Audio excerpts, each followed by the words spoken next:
Welcome to the FATT Show. I'm Dee. I'm Kevin. And we have a special guest in studio.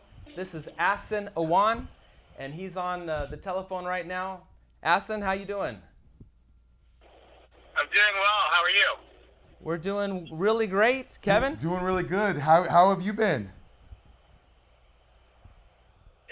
All things considered, we're all healthy, and at the end of the day, that is the most important thing. Whether you're on the field or off the field, that you stay healthy, you keep it together, and no matter what happens, win or lose, that you live on to get to the next one.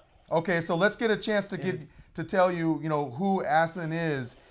He is a founder and CEO of the American Press Wire, double Oregon graduate, member of the Pac-12 media, an advanced scouting consultant. His work has been featured throughout Duck Country, from Fern Ridge to Roseburg, and numerous other places across the country. Something about it, Ahsan. I heard something about, didn't Lee Corso even give you a shout out on the ESPN College Game Day once in the mailbag section? Okay, you guys are digging deep now. But yes, once upon a time, that did happen. I don't know. I asked him a question. He responded to me. It was pretty good. I guess that was the way to start things off. There was a time, I remember that time, when Oregon wasn't at the top of the Pac-12 or Pac-10 back then. And I remember when we got College Game Day to come to Eugene for the very first time. Right. And so around that time, there was a lot of excitement. And Coach Corso was definitely a part of that. He's a great guy, both on the field and in the booth. He's even more impressive if you meet him on the sidelines. Interesting about it too, he loves that duck mascot. Loves the duck head, I guess, right? He really does love the duck. I truly believe that he has a genuine affinity for the duck. And I think that part of that rests in the fact that it's just fun. And he really is a person who believes that at the end of the day, all the seriousness of college athletics, and football in particular, seems to have lost one of the central messages, which is that this is a game, and it is supposed to be fun. It's supposed to be fun for the fans. It's supposed to be fun for the players, and it's supposed to be fun for the people involved, both in operations and coaching. Yeah, talking about the game, actually, when we're talking about Oregon and really what we saw last Saturday versus the Washington Huskies, seeing that game, I did a pregame and I did a postgame of that on location at Autzen Stadium. I could not believe that I saw 70 points hung on Oregon, and really a debacle of a showing. I could not believe what I saw. I wanted to get your take about that game itself, Ahsan. Really, what is your take on what you saw in that game of Oregon versus Washington, that number 5 team in the nation? What was your take about that game where you saw that score? It was just ridiculous. There's a couple of things. Obviously, Washington is a very good football team. And number 5 is where they're sitting. I believe that they are actually number 4 at least, and should be number 4. And when you look at the games coming down the pipe at the end of the season between Michigan and Ohio State, somebody is going to have to, drop a game. Somebody's not going to be the champion. Somebody's not going to continue on into the playoffs. I think Washington has the best chance of any team in the country to run the table and go undefeated. They have tough games ahead. They all do. But they're looking strong. They've got a fantastic coach. Chris Peterson is excellent. They've got a great quarterback who I had the pleasure of seeing develop through high school. Jake Browning? He actually lived and played Browning lived right across the lake from me, and wow. I saw him on the field many times. He is definitely a young man who's going to play on Sundays, and he's got a bright future as long as he stays healthy. That was put in jeopardy for a little bit last year, certainly at the hands of the Ducks, and he got his revenge this past weekend. Wow. He sure did. He did, didn't he? Tell me a little bit what your take is on this defense, ranked virtually last in college football. What are your feelings about where the direction of this defense is going and Brady Hoke? I don't pay too much attention to these strange rankings per se. I think the numbers fluctuate all the time, and individual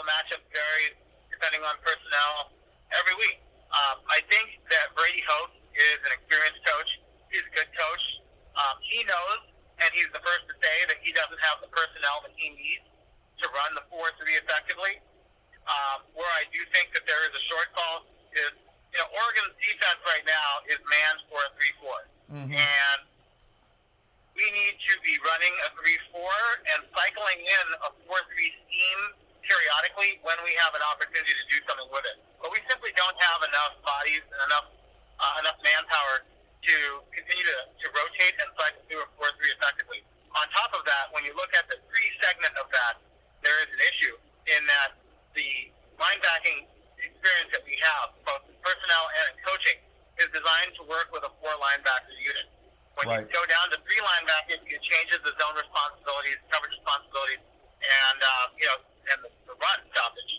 And that is something that we're not accustomed to. It's a change, and it definitely caused a change in the way that the entire defense plays. Nowhere is that more apparent than what you've seen in the last couple of weeks, right? Not just against Washington, but also against Washington State, and to some degree as well against Colorado. What you see is receivers able to take an inside step on our corners, and where our corner has normally been able to rely on a tighter scheme and a tighter zone, where there's been a linebacker to support them and protect the inside. Now that's a bigger space, and in that bigger space, there are more responsibilities, and there are also bigger opportunities for big going the other way, and that's what's happened. We've been caught in that situation, and these offenses are exploiting that weakness week after week. They see more and more film that supports the fact that supports the argument that our corners and our linebackers are not in sync when it comes to defending in that gap, and so that's where they're going. The thing that you brought out about that is that if you look at the youth that Oregon on that defense has, the past Oregon teams you saw, it was like a hockey team where Aliotti was able to just substitute so many players to give those other players rest. Do you see a change where recruiting and the youth has had such a big impact with really what Brady Hoke can only do and with that defense? Brady can't do too much with the personnel he has if he's going to commit to a 4-3. I think he needs to be more flexible and cycle in some 3-4 action. I do think that he and Pelham need to get on the page and figure out how to do that in a way that works. But realistically, Brady is going to need 2 years to get the type of personnel he needs to have an effective 4-3 front. And whether or not the fans are going to be patient enough to give him 2 years remains to be seen. Sure. Whether or not the institution, the athletic department, and or the university is going to be patient enough to allow that to happen remains to be seen. I can't imagine that you bring a guy in who has a different orientation towards how to play the game of football and how to man the front, and you don't already understand that it's going to take him some time to make that adaptation. So I expect that Brady Hoke is safe. I don't think he's on the hot seat. I think that from a media perspective and a fan perspective, people may certainly point the finger at him and be upset because things aren't working. But internally, I think that they understood that this was something that was highly likely to happen. Right. A bit of an experiment. Kind of had an idea. You have Pelham that really ran a 3-4 scheme, and then you have Brady Hoke coming in there with a 4-3 scheme. I wanted to get a take also about the quarterback situation with Oregon. Being that Justin Herbert has been now instituted as this quarterback going forward for the rest of the Pac-12 schedule. What is your take on how Justin Herbert is making that transition and how he's doing in the games that he's about to play? You know what Herbert, what a great kid, what a great performance. I thought he did a fantastic job coming in and stepping into the action. The first couple plays, the camera got a little close to him. You could look and see that his eyes were a little big, and then he pulled it together. He got it together, and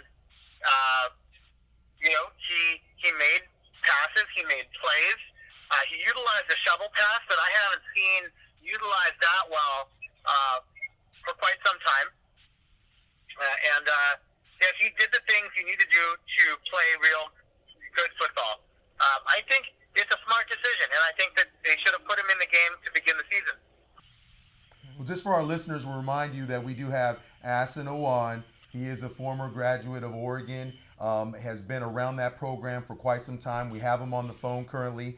I wanted to get back to really quickly on what changes do you think need to be made? I mean, when we're talking about right now, the biggest issue on, I think what we're hearing about, if Mark Helfrich's seat has not gotten hot already, well, it's sure hot now.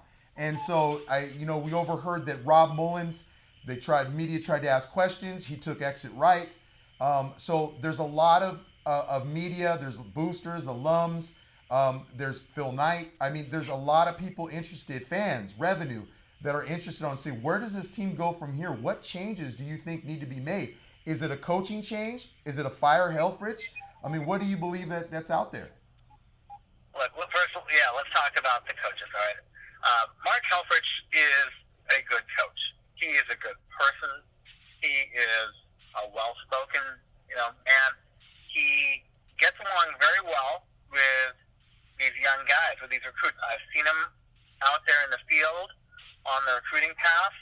I know what a lot of 4-star and 5-star athletes who've met him have to say about him from direct conversations that are private. And I gotta tell you, people like Mark Helfrich. He's a nice guy. He, certainly could use some more experience at coach, and maybe I think there's good argument to be made for the idea that he could be more aggressive as a coach. On the sideline. On the sideline, right? Sometimes I would tend to agree with that. Emotion. As for whether or not he should be fired,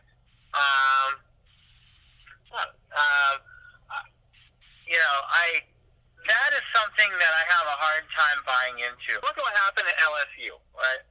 Sure. LSU is a state university just like the University of Oregon.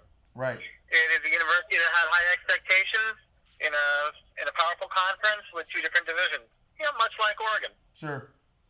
And LSU happened to have a Hall of Fame coach in Les Miles who was holding one of the best winning percentages in college football. Right. Mm-hmm. We're talking about a guy who routinely, would win 9 or 10 games per year, no matter what. He was frequently finishing second in the SEC West behind Alabama. He had a national championship to his name not too long ago.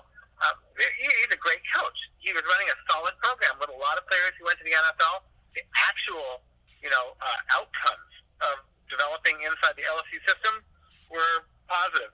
Nevertheless, they let him go because they wanted better. They wanted more. They weren't going to settle for coming in SEC number 2 or SEC number 3 or SEC number 4. They wanted to be champions. Well, they're going to have a hard time filling those shoes. And I wish them the best. But here in Oregon, you got to ask yourself, well, all right, what do we want? If we also want to say that coming in Pac-12 number 2, 3, or 4 is unacceptable, then we have to have a hard conversation about, coaches and players and administration and all these, everybody involved. But we got to take a long, hard look at it. But it's not just a fan issue; it's an institutional issue.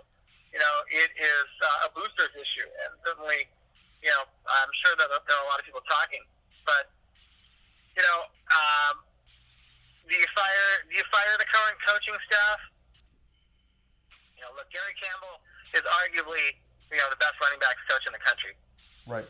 I wouldn't let that guy go. Steve Greatwood does an awesome job with the offensive line. He has produced so many NFL offensive linemen, and just look at some of the ones that are out there now and how they're doing. In Kyle Long's first season with the Bears as a rookie, he was all pro. So I don't think that there's a lot of solid ground to say get rid of those guys. And Kyle Long has I a think $60 million contract where we speak. You saw the reward there of such a good interior offensive lineman at that. Yeah.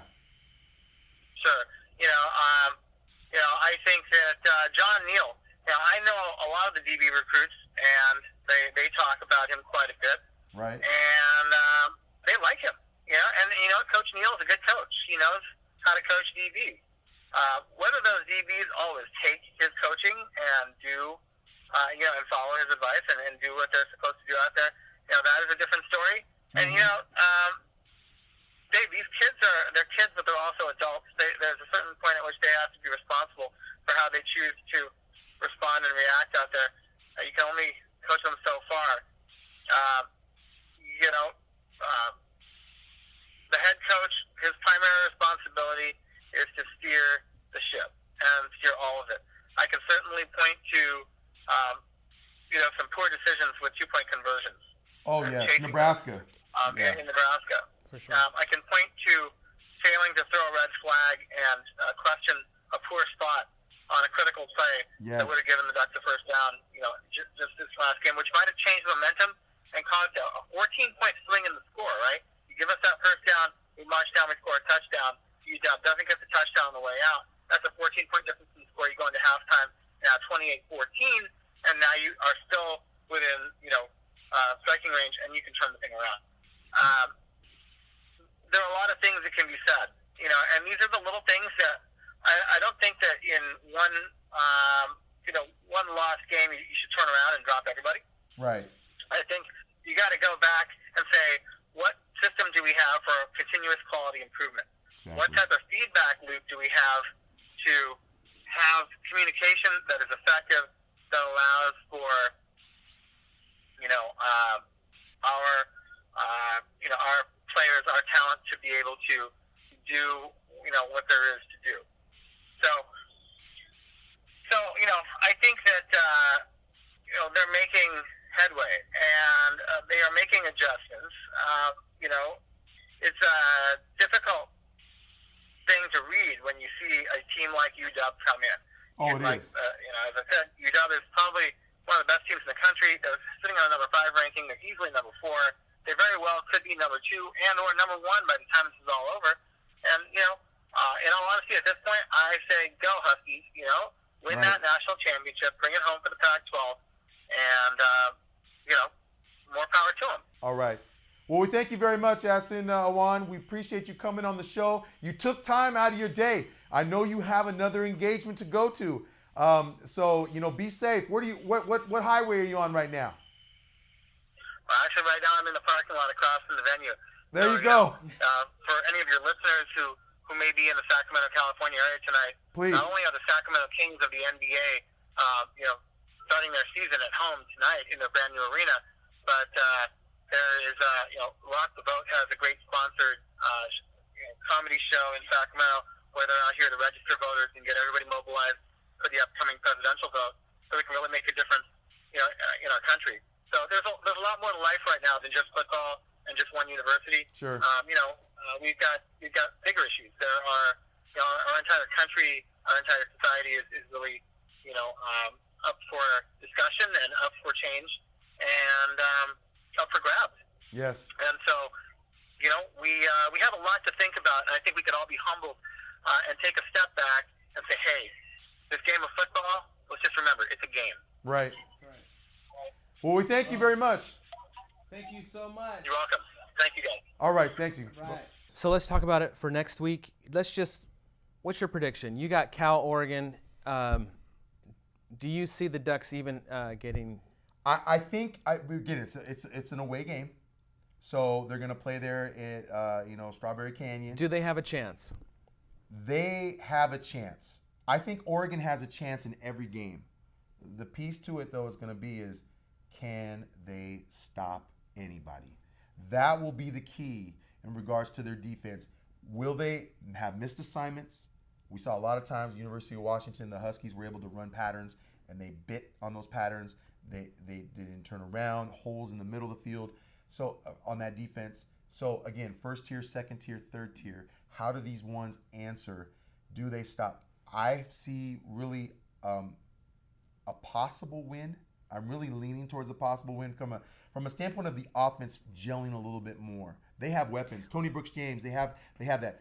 But again, if I had to say on the confidence of the defense right now, I would have to give it, and really Cal putting up points, and they're at home, and Oregon is down, I'd have to give the edge to Cal. So by about, I would say probably 10 to 15 points. I mean, I'm thinking around there, 10, maybe even 20. I mean, to really be honest with you. Well, and we have a week and a half for this. They've got some practice time, some time to maybe some reflection to get in. Maybe they can institute some things, some changes over the next week and a half before they get down there. But I agree with you. I think that this will end up as a loss. I do think it's probably going to be close this time. I think the Ducks are going to give it their all, but I'm going to say that 7 points or so is Cal victory. Cal victory at that, yeah. Too. It's at home. It's there. Like I said, when I asked, I said, "Is there another victory on this team?" There may be. It just depends on what. It depends on what these kids want to do. Do they want to do? I'm not questioning that they want to play hard. I think the thing is, though, can they entrust the coaches? Can they follow and put that effort through? Study film. Work hard in practice. Follow that mantra of win the day. Every day is a different day. Fast, hard finish. You finish every play hard. You do that. If they can find a way to do that, I think they have a good shot towards the end of the season. Right now, they're still finding themselves. Next year's next year, but for right now, this is kind of where it kind of lies at. Well, this has been the FATT Show. This is Football All the Time. I'm D. I'm Kevin. It's been a pleasure. And we'll see you next time. See you.